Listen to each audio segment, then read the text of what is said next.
Time is of the essence, North Korea told to open communication channels or risk war.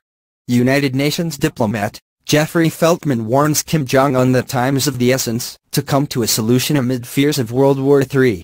The most senior UN diplomat to travel to North Korea in 5 years has emphasized the urgent need to prevent miscalculations and open channels to reduce the risks of conflict. The UN Undersecretary-General for Political Affairs, Mr Feltman, traveled to North Korea from the 5th to 8th of December for talks with representatives of Kim Jong-un as threats of war rise in the Korean Peninsula. The U.S. State Department has insisted Mr. Feltman represents the UN and not the U.S. The Hermit Kingdom said it has agreed to regular communications with the UN.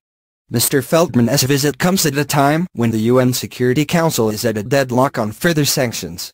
Mr. Feltman, who is a former President George W. Bush appointee, met with Pyongyang's Minister of Foreign Affairs Ro Dae-Ho and Vice Minister of Foreign Affairs, Pak Myong-guk whilst in North Korea.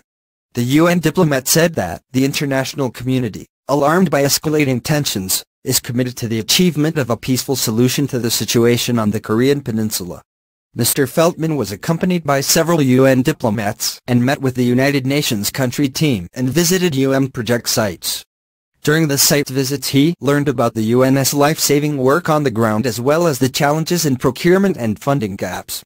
UN Department of Political Affairs Jose Luis Diaz, a member of the Strategic Communications and Public Affairs Division who often serves as the spokesperson for Mr. Feltman, told CBS News that Mr. Feltman will brief the UN Security Council on Tuesday. South Korean ambassador to the United Nations Cho Tae-yeol believes Mr. Feltman's trip on behalf of the UN is part of its so-called preventative diplomacy. North Korea's state-controlled media, KNA, said, Undersecretary-General became aware that sanctions are having a negative impact on the field of humanitarian cooperation and expressed his intention to put in efforts to ensure that the cooperation is carried out in accordance with its humanitarian mission. The DPRK side and the UN Secretariat side acknowledged that Undersecretary-General's visit to the DPRK contributed to promoting trust between the two sides and agreed to have regular exchanges of opinions through frequent exchanges of visits at various levels. UN expert at the European Council on Foreign Relations, Richard Gowan, thinks Mr. Feltman is making the point to be diplomatic and open doors for the UN.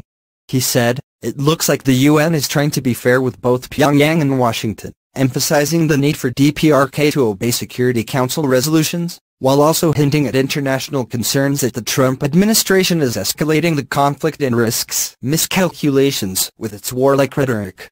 Before Mr. Feltman left Pyongyang, he told the Security Council that he met with North Korea's Ambassador Yasong-nam to tell him to cease taking destabilizing steps.